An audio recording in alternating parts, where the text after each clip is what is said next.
Good evening. I want you to do something for me. Right now, tonight, in this room, I want you to think of one thing, one single thing that you told yourself you would do yesterday, not last week, not last month, yesterday. Got it? Hold it in your mind. Feel the weight of it. Feel the slight embarrassment that creeps into your chest when you realize you still haven't done it. Now here's my question, and I want you to be honest. Brutally, painfully honest. Why? Why is it still sitting there? Why is it still a thought instead of an action? Why is it still a whisper in the back of your mind instead of a completed item on your list? You know why. You know exactly why. And I know why. And the person sitting next to you knows why. Because you told yourself a lie. The most seductive, the most comfortable, the most destructive lie a human being can tell themselves. You said, I'll do it tomorrow. 3 words. I'll do it tomorrow. 3 words that have destroyed more dreams, more relationships, more businesses, more lives, than war, than famine, than any plague in human history. 3 words so soft, so gentle, so seemingly harmless that you don't even notice them cutting your throat. I'll do it tomorrow. And tomorrow becomes next week. Next week becomes next month. Next month becomes next year. And next year becomes never. And never becomes a tombstone. I'm not here tonight to motivate you. Motivation is garbage. Motivation is a sugar rush. It lasts 45 minutes, and then you're back on your couch scrolling through your phone, feeling vaguely guilty about the thing you still haven't done. I'm not here to inspire you. Inspiration is for greeting cards. Inspiration is for people who want to feel good for 10 minutes and then change absolutely nothing. I'm here to confront you. I'm here to stand in front of you and tell you the truth that your friends won't tell you, that your family won't tell you, that your therapist charges $200 an hour to dance around. You are killing yourself. Slowly, politely, with a smile on your face and the words tomorrow on your lips. You are murdering your potential, one postponed decision at a time. And you're doing it so quietly, so gradually, that you don't even hear the sound of your own life draining away. Tonight, I'm gonna make you hear it. Let me tell you something about the word tomorrow. Tomorrow is not a day. Tomorrow is not a date on a calendar. Tomorrow is not a promise. Tomorrow is an escape hatch. It is a psychological trapdoor that your brain built to protect you from the discomfort of action. Think about it. When you say, I'll do it tomorrow, what are you actually saying? You're saying, today, I choose comfort. Today, I choose safety. Today, I choose the path of least resistance. And I will pay for this choice with a currency I cannot see my future. Your brain is an extraordinary machine. It is designed evolutionarily, biologically, neurologically designed to avoid pain and seek pleasure. That's it. That's the whole operating system. Avoid pain, seek pleasure. Everything else is decoration. And here's the problem. Action is painful. Action is uncertain. Action requires you to step into the unknown, to risk failure, to risk judgment, to risk looking stupid. Your brain looks at action and says, no, no thank you, I'd rather not. So it offers you an alternative, a beautiful, elegant, seemingly reasonable alternative. Tomorrow. Tomorrow is pain-free. Tomorrow requires nothing of you today. Tomorrow is a blank check written against a future that may never arrive. And your brain loves it. Your brain clings to it, like a child clings to a blanket. But here's what your brain doesn't tell you. Here's the fine print on that contract you signed when you said, I'll do it tomorrow. Tomorrow has the exact same brain. Tomorrow, you will feel the exact same resistance. Tomorrow, you will find the exact same excuses. Tomorrow, the task will not be easier. The conversation will not be less awkward. The decision will not be less frightening. The risk will not be less real. Tomorrow is today wearing a disguise. And the day after tomorrow, same thing. And the day after that, same thing. You are not postponing pain. You are compounding it.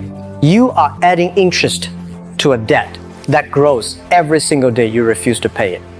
I've built companies. I've fired people. I've made decisions worth billions of dollars.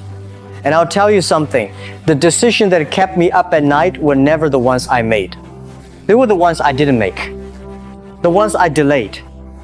The ones I said, let me think about it. The ones I said, let's revisit this next quarter. Those are the decisions that rot. Those are the decisions that metastasize. A decision delayed is not a decision preserved. It is a decision corrupted. It festers. It grows teeth. It becomes something uglier and more terrifying with every day you refuse to face it. You think you're buying time. You're not. You're buying fear. I want to take you somewhere. I want to take you to the most populated place on earth. No, it's not Tokyo. It's not Mumbai. It's not New York City. The most populated place on earth is the graveyard of tomorrow. It is the cemetery of things that were going to happen. The mausoleum of I was going to. The catacombs of someday. In that graveyard, you will find a novel that was never written, the business that was never started, the apology that was never given, the I love you that was never said, the trip that was never taken, the risk that was never taken, the truth that was never spoken, the forgiveness that was never offered. Millions of them, billions of them, an infinite ocean of unlived lives, all buried under the same headstone, the same three words carved into the same cold marble. I'll do tomorrow. I had a friend. I won't say his name because it doesn't matter. His story is your story. His story is everyone's story. He was brilliant, genuinely, frighteningly brilliant. The kind of mind that makes you feel slow by comparison. He had an idea, a technology idea that he'd been carrying around for 11 years. 11 years. He talked about it at every dinner party. He sketched it on napkins. He described it to anyone who would listen with this fire in his eyes, this absolute certainty that this thing was going to change the world. 11 years. And every time someone said, so when are you building it? He had an answer. A perfect, reasonable, unassailable answer. I need to save more money first. I need to learn one more programming language. I need to wait for the market to be ready. I need to find the right partner. I'll start next month. I just need to finish this project first. Next month. Next month. Next month. Do you know what happened? Someone else built it. Someone younger. Someone dumber, frankly.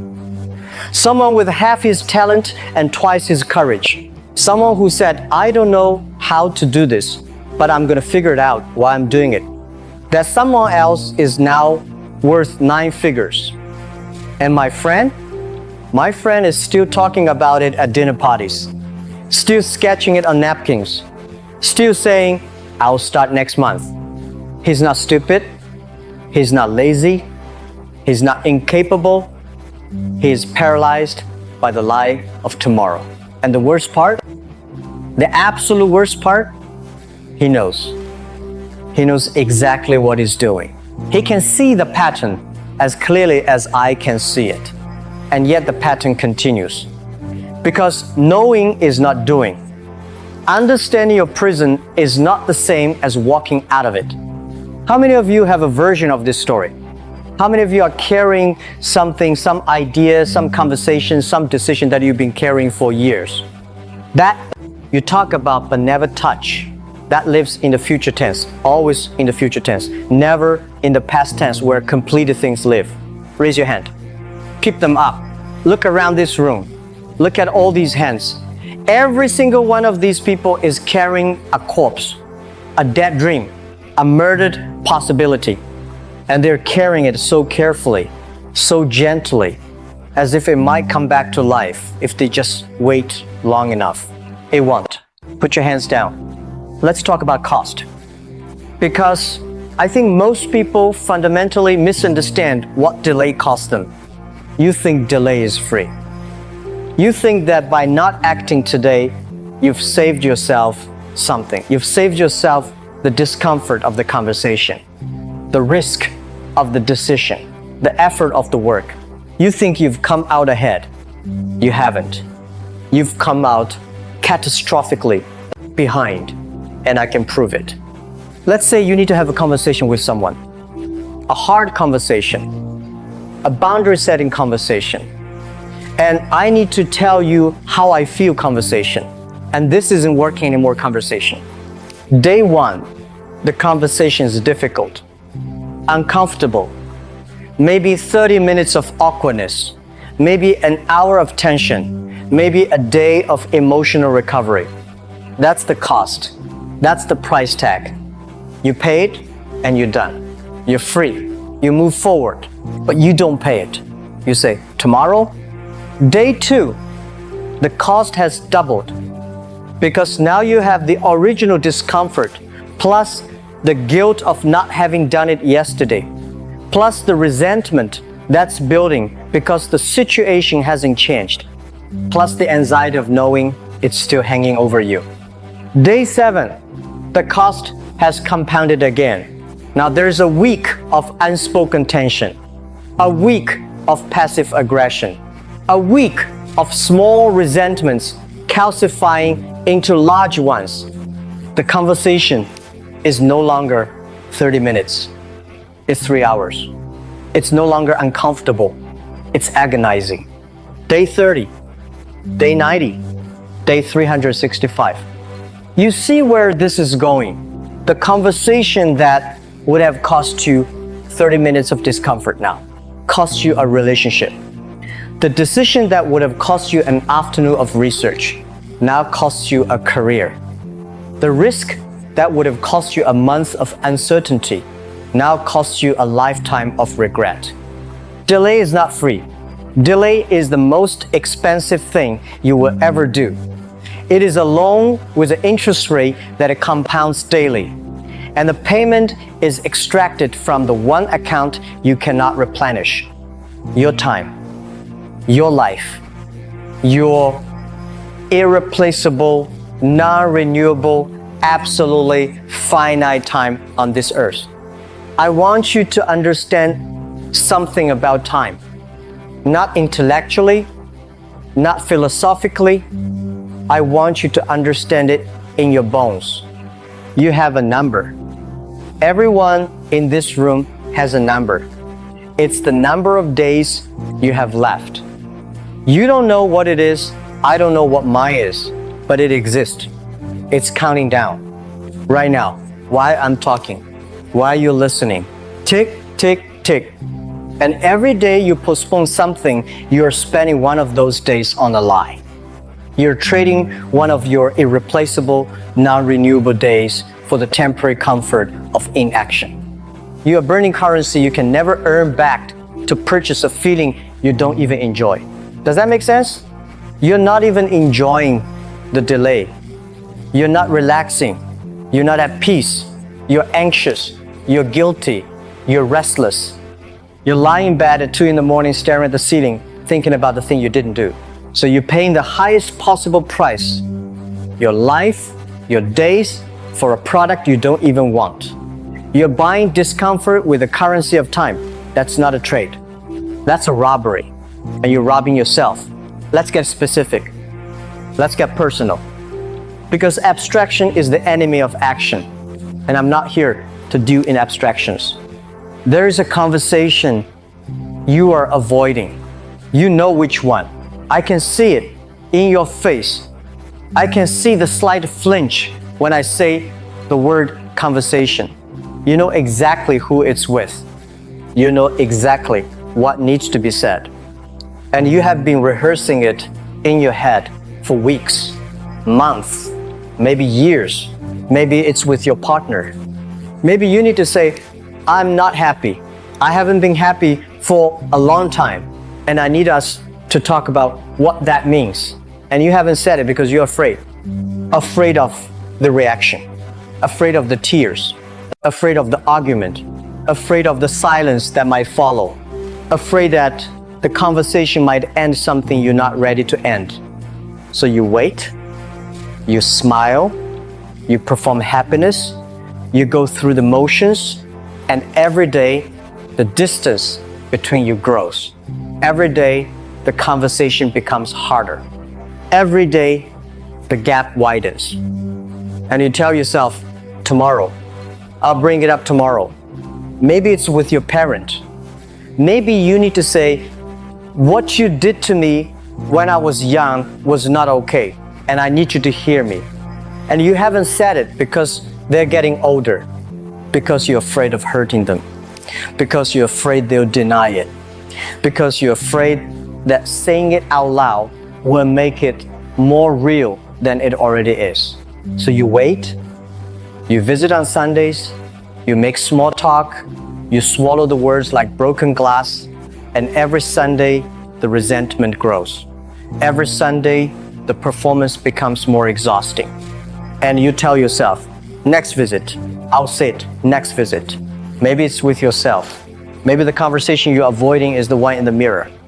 The one where you look yourself in the eyes and say, I'm not living the life I want. I'm not being the person I said I'd be, and I need to change. Not someday, now. That's the hardest conversation. The one with no audience. The one where you can't perform. The one where there's no one to blame, no one to hide behind, no one to deflect onto. Just you. And the truth and the terrifying freedom of admitting that you've been lying to yourself. And here's what I need you to understand about these conversations. Every single one of them, they do not get easier with time. They get harder. They get heavier. They accumulate emotional sediment until they become almost impossible to have. The conversation you could have had 6 months ago in 20 minutes now requires a 2-hour excavation of resentment and regret. The truth you could have spoken gently now has to be shouted. The boundary you could have set softly now has to be enforced with a sledgehammer. Delay doesn't preserve the conversation. It poisons it. And here's the other thing. The thing nobody tells you, the thing that would change everything if you truly believed it.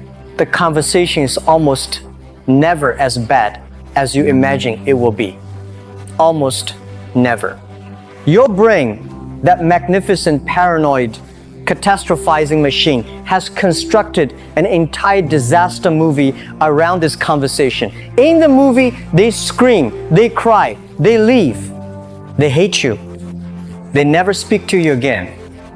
The relationship explodes. Your life collapses.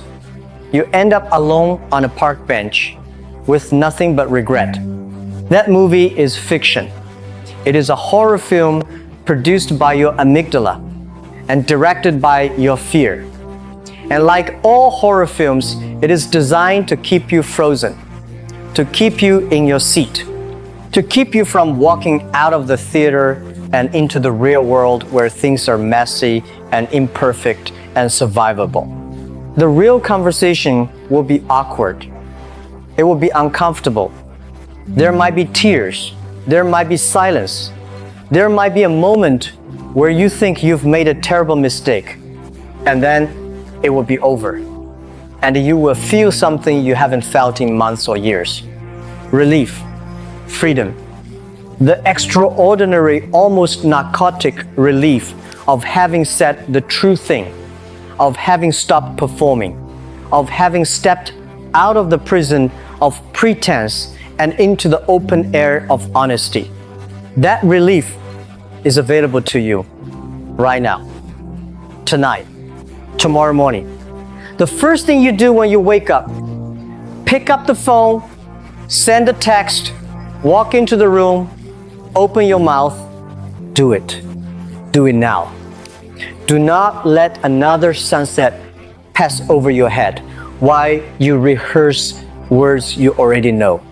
Now let's talk about dreams, because I think we've done something terrible to that word.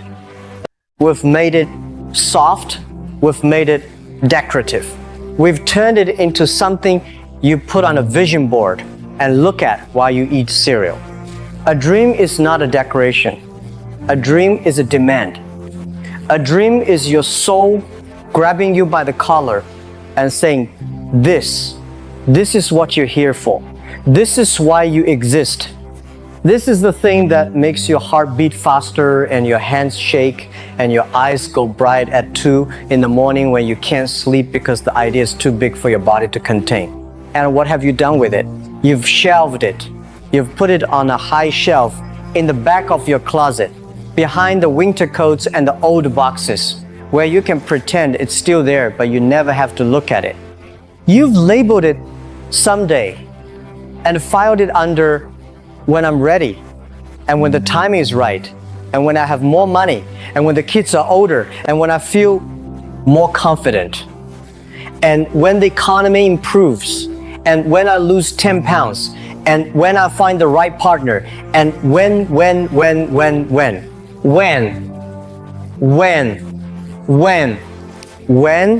is the most dangerous word in the English language.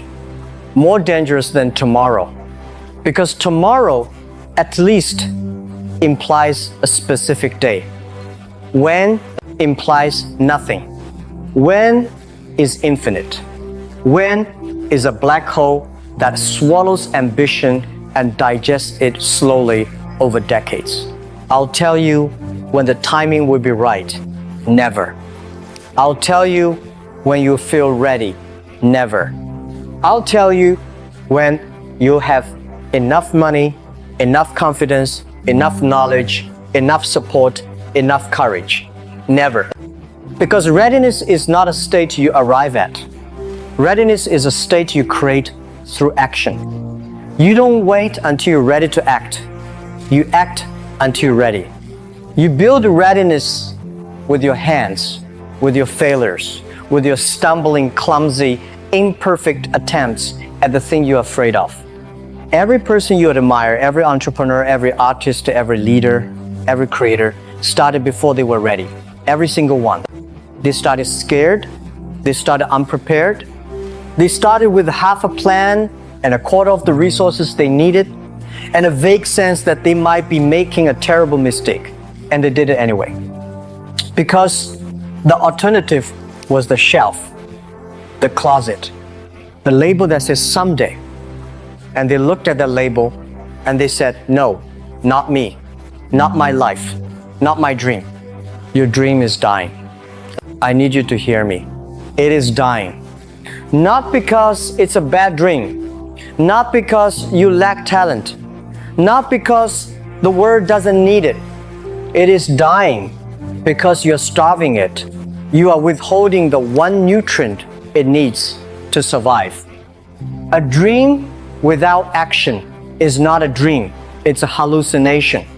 It's a pleasant delusion you maintain to avoid confronting the fact that you're not living. You're existing. You're passing time. You're filling hours with activity that has nothing to do with the thing that makes you feel alive. You're still here. You're still listening. And that means something is alive in you. Something is still burning. Something is still refusing to die. Beat it. Tonight. With action, with courage, with the willingness to be imperfect and afraid and uncertain and alive, beat it and watch what happens. Watch what grows. Watch what blooms. Watch what becomes possible when you stop waiting for permission and start giving it to yourself. I'll leave you with this. There is no tomorrow. There's only an endless series of todays. And each one is a choice. And each choice is a life. And each life is yours. Choose today. Choose action. Choose courage. Choose the terrifying, beautiful, imperfect, magnificent act of being alive and refusing to waste it. Choose now. Thank you.